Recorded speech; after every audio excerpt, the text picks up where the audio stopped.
Alrighty, this is a Wheelersburg tornado interview, and we are talking to, Dave Fannin. okay, can you give me your age or date of birth? Uh, Uh, I'm 68, was born October 8th, 1949. okay, and you are married? Yes, To whom and her maiden name? Amber B. Cleary and Fannin now. Okay. How long have you lived in this area? All my life. All your life. Was your Yeah. family from this area? Um, Dad was from Sodaville, Mom was from Portsmouth, and when they got married, they moved up here in 47. Okay. Um, was your family affected by the 1968 Wheelersburg Yes, tornado? yes. Okay. Where did you live at the time? 1111 Pinehurst Street. Oh, right on Pinehurst. Hmm. Okay. Did you know others, neighbors that were affected? Oh, yes, quite a few. Okay. What do you remember about that day? Well, I was a senior in high school and we was having a track meet at the football field, and the field events were first, and they was doing the pole vault. And there's a couple of us guys sitting on the side of the hill watching the pole vault, because the next up was the broad jump, which we were in.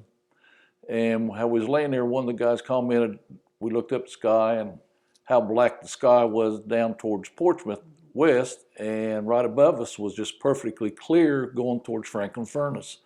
And then just a short time later, the wind started picking up, and you could see a big white cloud, and the wind really started blowing hard. The power pole started swaying back and forth, and the coaches hollered at us for everybody to head to the field house. So we all took off running, and the power light poles started, a couple of them fell, and I think if you'd timed us on the 100-yard dash, we'd have probably set a world record. And but we never did actually see a tornado. It was just a big white massive cloud. And when we got to the field house, Coach Bowyer, Coach Bill Bowyer, we was in his little office, and he was holding on to the door handle, and all of a sudden the door just flew open. It pulled away from his hand. So he told us to go back into the shower room. So we all ran back in the back of the building to the shower room. How we was there, the concrete block wall started cracking. Oh. And then just a few seconds later, it was over. So we all started mingling back outside, and there was a car sitting there with some guys in it. And I can't remember if it was East or Valley who was up there at the track meet. Anyway, the car sitting there had the other team in it, and a small pole had fell on top of it and dented it. But they got out, no one was hurt there. So we kind of mingled around there. All of our cars was parked up at the field house, but we couldn't get out because there's trees down across the road going down the hill and stuff. And as we stand there talking, we kept hearing siren after siren after siren. And as young boys usually do, we got curious, and we walked down to Berg and see what was going on. As we was walking down Galley Street, across the street from Harrison Funeral Home, Gail Hanshaw was out front, and she hollered and asked if one of us could help her. So I walked across the street, and we put a cot in the back of the ambulance. She said we needed to go to Dogwood Ridge, that people had been hurt up there from the storm. And the other two ambulances Harrison's had was already gone. They was hauling, I think, the Literal family and somebody else to the hospital. So Gail and I drove up to Dogwood Ridge, and someone flagged us down there. I can't remember the name, street next to Pinehurst. I think it might be Wildermeyer or Charlie Walks. Anyway, said that there was a lady back there hurt. So we pulled in, got out, and we found Mrs. Atkins laying in the alley up against the shrub, and she was deceased. So Gail and I picked her up and put her on the cot, loaded it back in the station wagon, and we went back to the funeral home. And Hal was at the funeral home unloading her, putting her in the back room.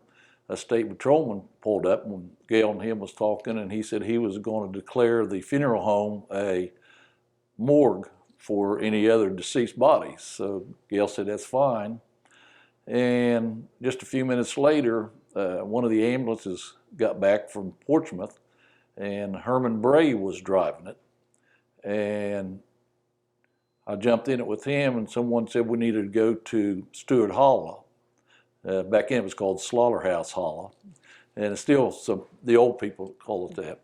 And we went up to the Ackerman residence, and the state patrolman followed us up, and they said that Mr. Ackerman was up on top of the hill, and a tractor was on top of him. He was riding the tractor, and it turned it over on him. So there's several other guys there. So Herman and I and the state patrolman and the other guys got up there and lifted the tractor off of him, loaded him onto the stretcher, and loaded him in the back of the ambulance. And Herman and I started going back down towards Portsmouth, and we was on Old Ohio River Road, because that was US 52 at the time.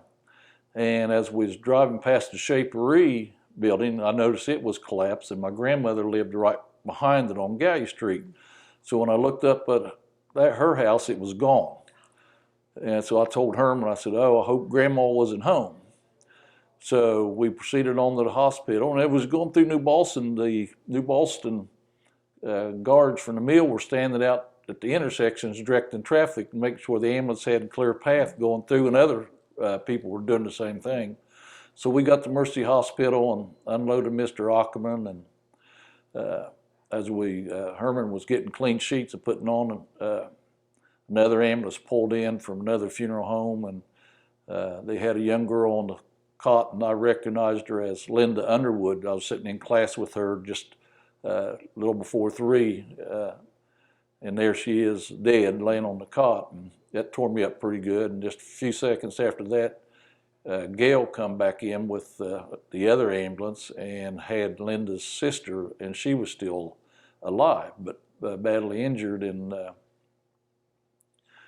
they decided they needed to transport her to Columbus. And Gail said, "Well, I need to go get gas for the ambulance because we're low." And she said, "I didn't bring my bill forward." So some gentleman standing there and said, "Well, here's $20. And back then, $20 would put a lot of gas. So that guy gave her a $20 bill, and Gail took off and got the ambulance filled and come back, and they loaded her up. Then Herman and I come back to Wheelersburg, and by that time it was getting dark. And we just stopped at the fire station, and we never did go back out on any more calls. So we was walking around the fire station. It must have been probably 8 or 9, and I thought, well, I better try to get home and let Mom know that I was okay. But she knew, because when we was over at Mrs. Atkins, Gail and I picking her up, my little sister brother was over there mingling around, and they saw me. So I told them to get back to the house. So they told Mom, but I wanted to find out about Grandma. But as we were still there at the station, the fire chief, and I can't remember if it was Zewers or Zellner at the time, would have to look that up, but State Patrol was wanting someone to ride around with them for the next several days who knew all of Wheelersburg. And even though I wasn't a member of the fire department, my brother Terry was a member of the fire department, but he was in Vietnam at that time. So they asked, since I knew everybody in the burg pretty much, if I would mind riding with the state trooper. And I said, sure. So the next morning, Trooper Wayne Nybert picked me up at the house about 7:30, and I rode with him all day, just patrolling Wheelersburg. And he picked me up every day for probably 6 or 7 days. Yeah. And so we just patrolled Wheelersburg and just checked and made sure the right people was in Wheelersburg and no looters and stuff. And we did find one looter. Did you? Yeah. And but it was an experience I'll never forget. And so that's kind of basically everything in a nutshell of what I experienced. So what about your grandma? She was fine.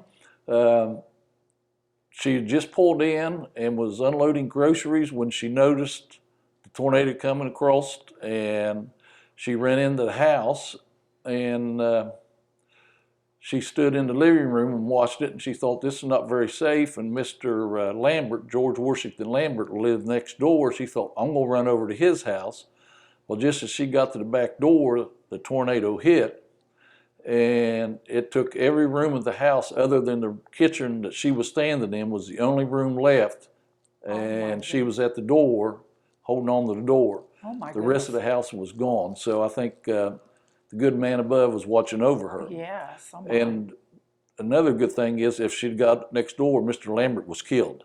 Oh my goodness. Yes, they found him up on the side of Bell Hill, so it took his house. So, and so she was extremely lucky. She was badly bruised, but yes, Oh my goodness. she lived quite a few years longer. She lived to be, I think, about 95. Wow. So yeah, she survived. Did this have anything to do with you thinking about going into first responder? Well, I think it did, but like I said earlier, Brother Terry had already joined the fire department.